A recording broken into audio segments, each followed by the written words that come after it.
Japan has just made a bold and surprising move. It canceled a major security meeting with the United States that was set for July 1st. This isn't just a minor disagreement. It's a serious signal that tensions are rising between two longtime allies. At the center of this conflict is trust, and it's eroding quickly.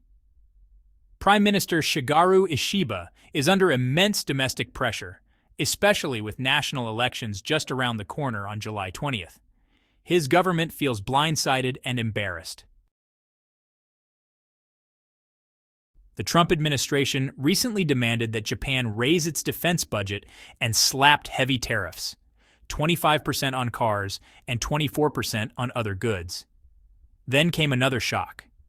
Trump tore up the 2018 trade deal his own team had made with Japan. For Tokyo, that felt like a betrayal.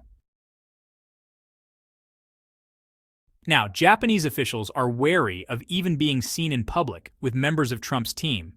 They fear that too much alignment with Washington could hurt them at the polls. Even more troubling, more voices in Japan are questioning whether the U.S. is still a reliable partner. If Japan starts pulling away, it could seriously disrupt America's entire strategic setup in Asia. Naturally, China and North Korea are watching every move. Losing Japan would undermine the whole United States defense framework in the Pacific. The United States-Japan alliance has been strong since the end of World War II, but now it's showing signs of breaking down. Trust has been damaged, and the consequences could ripple across global security. Let's break it down.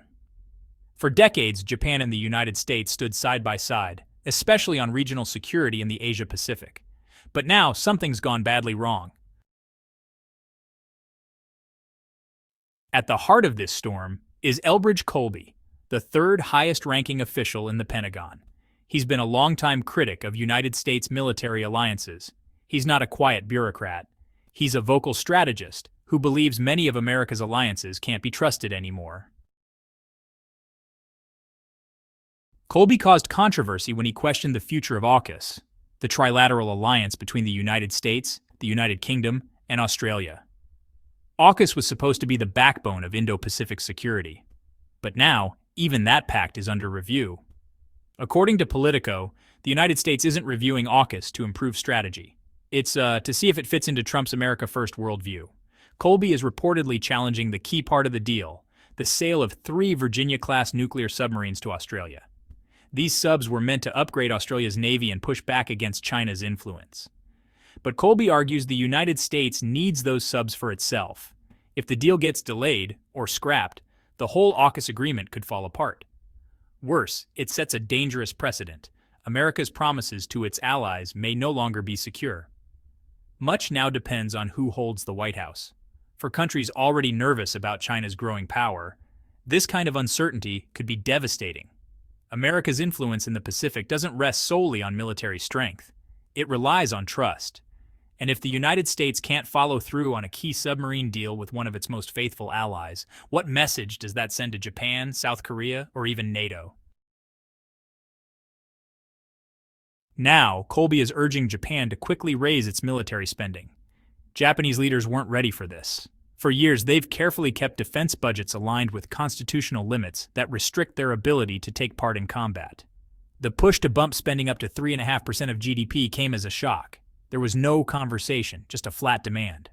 In Tokyo, this felt like a clear sign. Japan's opinion no longer matters. Officials feel like they're being treated as second-tier partners, expected to follow instructions without question. And if Colby is applying pressure on Japan, while Australia is already voicing discomfort with his tactics, then honestly, something much bigger may be unraveling. The entire United States defense network in the Pacific could begin to crack. Let's go back to that canceled July 1st meeting. The 2+2 format isn't just symbolic. It's where both sides align their military plans, coordinate drills, manage missile defense, and plan emergency responses. Canceling it wasn't just bad diplomacy. It could hurt actual readiness. In a real crisis, like a North Korean missile test or a naval clash with China, poor coordination could mean slow or confused responses. Without regular high-level talks, managing these events becomes much harder. This cancellation hasn't gone unnoticed. In Beijing, Pyongyang, and Moscow, it may be viewed as a sign of weakness in the alliance, a chance to push harder. Even in Seoul and Canberra, there's a growing feeling that Washington is pushing its allies too far without listening to their concerns. Japan is taking a major risk. It's distancing itself from the United States, canceling meetings, and betting that its voters will support its defiance of Trump. But if that gamble fails, Japan could find itself isolated in a very dangerous neighborhood. And this points to a deeper issue. U.S. alliances are no longer held together by shared trust. Now it feels like a strategic game. Partners aren't cooperating.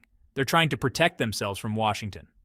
What once was a partnership is turning into political theater, and that could weaken America's global power. So what comes next? The first turning point is Japan's election on July 20th. If the ruling party loses, a new prime minister could come in, one who might seek distance from the U.S. or even look to build closer ties with China or South Korea. The second danger is a real-world military crisis. If North Korea launches a missile or if China provokes a standoff at sea, the U.S. and Japan might not be ready. The breakdown in communication after the canceled meeting could have very serious consequences, and the third risk is global. China is watching closely. If Beijing believes the U.S. is losing its grip on allies, it may decide to push forward, testing limits around Taiwan or in disputed waters near Japan. And if Tokyo no longer feels secure under U.S. protection, it may hesitate to respond. Still, the alliance can be repaired, but only if both sides make real changes. Japan wants to be treated as an equal, not ordered around. The United States wants Japan to step up its regional defense role, especially against China.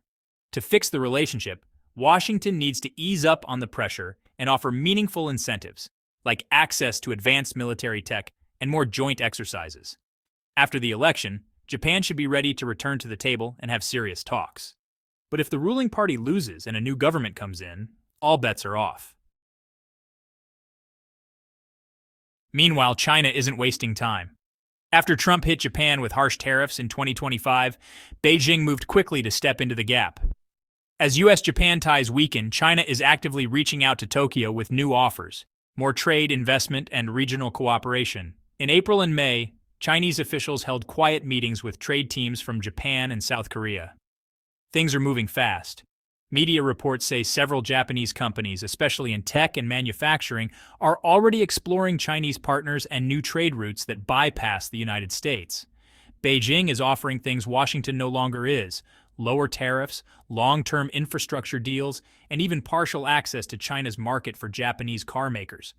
And it's gone a step further, proposing maritime coordination. Just a year ago, that would have sounded far-fetched. But now, joint port projects in Southeast Asia are being discussed. The message is clear. China sees a window to weaken the U.S.-Japan alliance by building deeper economic ties.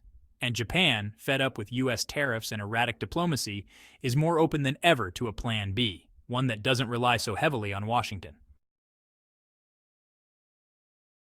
Of course, this doesn't mean Tokyo is switching sides, but it is clearly hedging its bets. If the United States keeps pushing its allies away through harsh policies and unpredictable leadership, China won't have to fight for influence. It'll simply inherit it. To stay up to date as old alliances shake and new powers rise, hit subscribe, tap the bell, and we'll see you in the next video.